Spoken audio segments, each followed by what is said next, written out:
Jay Weaver with Watch Fox News, local first. You good?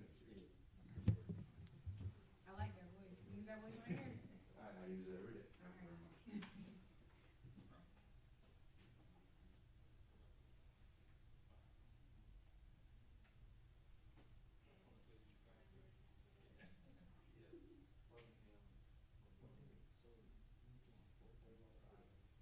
In a lot of times this week. And look what I was just saying. So wait, one of those might have to change that. Yeah, because I'm like, that's not gonna work. Like, that's why I asked. I'm like, what's that doing? You're not gonna have time to get your 5 o'clock stuff ready. You are Alabama? If you're doing your 4:30 stuff. Well, they playing in the small square. Who said you was gonna be in the 4:30? You want to ask me.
Right, everybody's microphone and camera's good?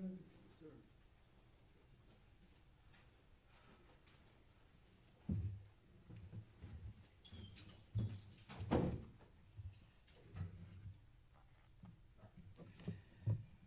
I think this week with what occurred in West Columbia and then what occurred today in Richland County just illustrates just how dangerous this job can be.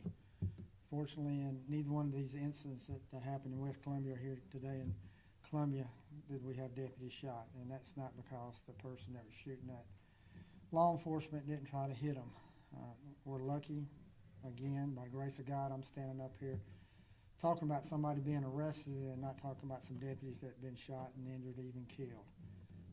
So it's a good day that I'm not up here doing that. About 9:30 this morning, our Civil Process Division, which one of the jobs they do is evictions. They once an eviction goes through the court process, it's sent to our Civil Process Division. Our deputies and their deputies are sent to a location. They usually go with the person who owns the property to evict whoever's there. 99% of the time, the people have already left, voluntarily left, sometimes not, and we have to help them leave. This morning, 2 of our deputies, Captain Ransom Baxter, and another one of our deputies, Benson, went to a location, I think it was a duplex on Gervais Street. That's the picture of our 2 officers right there. Very experienced officers, been with us quite some time. They know what they're doing. They were also there with the person who owned the property. They tried to see if anybody was inside. Nobody responded, and as they went to pry the door open, a shot was fired through the door where the deputies were at. There's the bullet hole in the door. Fortunately, no one was standing in front of that door. If so, then we'd be talking about something completely different up here. Our deputies nor the civilian that was there were standing in front of the door when the individual inside shot through the door. Our deputies called for help.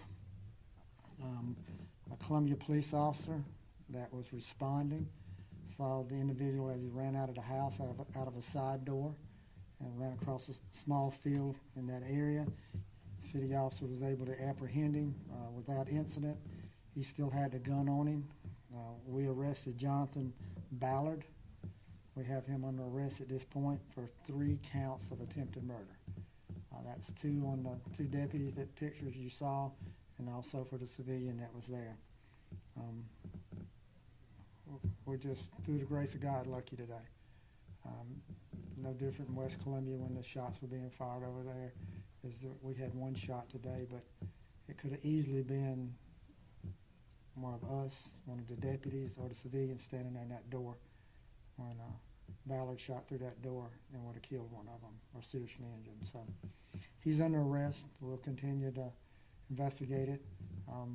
The eviction process went through. He's evicted from that house, but he hasn't been booked into jail yet, but he'll be booked in the Alvin Escalon Detention Center, and at some point he'll have a bond hearing. Questions? You said there was a third person. Who was that person? Person who owned the house, who owned the property. Okay. And we usually have the property owner go with us when we do evictions, because they usually have either a key or there's already been arrangements made that the person that's leaving is already gone. And so we turn the property over to them. So he was there with us, which is pretty normal. That's normal policy for us to take the property owner with us. Was there a relationship between the property owner and the gentleman in the house? There was a relationship between them. Can you expand on There was a relationship. Ballard knew what was happening. He knew he was being evicted. He knew he was being evicted this morning.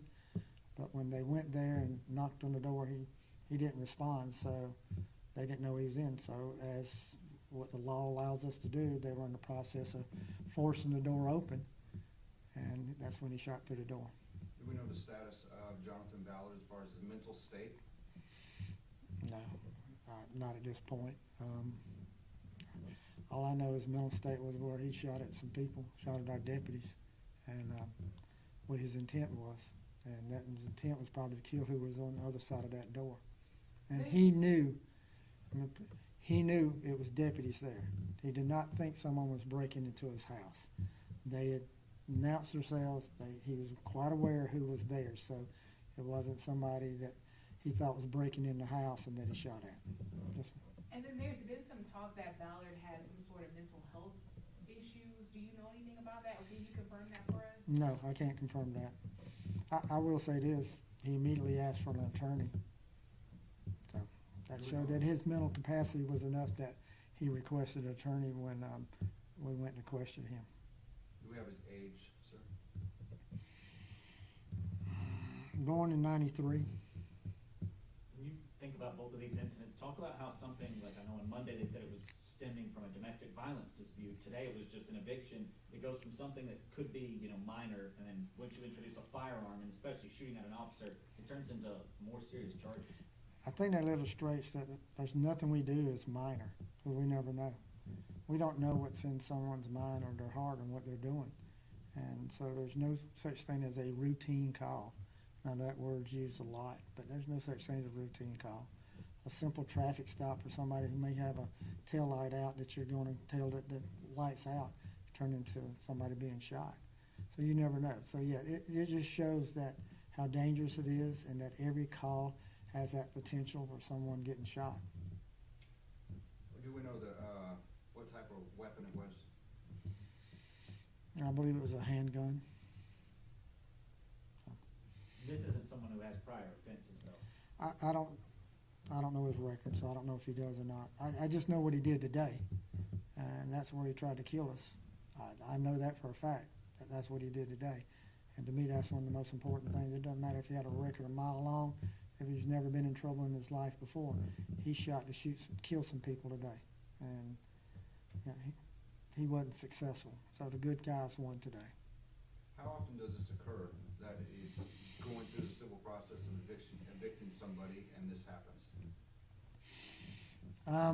I can't recall one that we've had recently.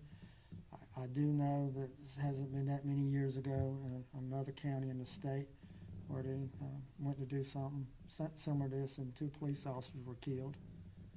So I do know that civil process officers have lost their lives going to do an eviction or serving civil papers. Serving civil papers is just as dangerous as doing anything that we do. So, you know, can't say, well, you know, you're going out here after a bad guy, and that's a lot dangerous. You don't know. They had no clue today that what was in his mind.